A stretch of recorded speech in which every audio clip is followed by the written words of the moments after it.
Naši katolici, Pavlikeni, Poljčane, po našem, mi smo došli iz Čiprovca.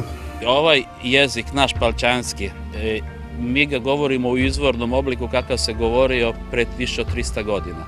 Pa valjda nešto da srazne samo jezik. Najvolim moj jezik. Ja pričala sam 5 jezika. Sad već jedan gubim ga, nemački. Ali moj je najmiliji. Moj je najmiliji.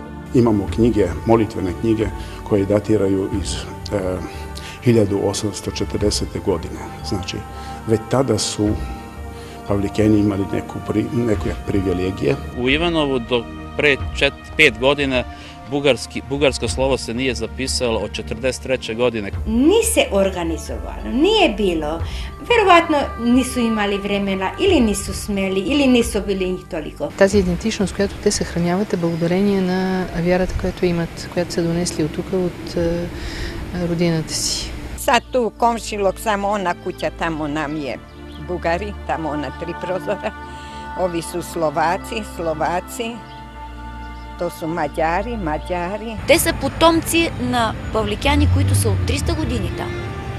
Защо те до този момент са се запазили като българи, а сега децата им не са?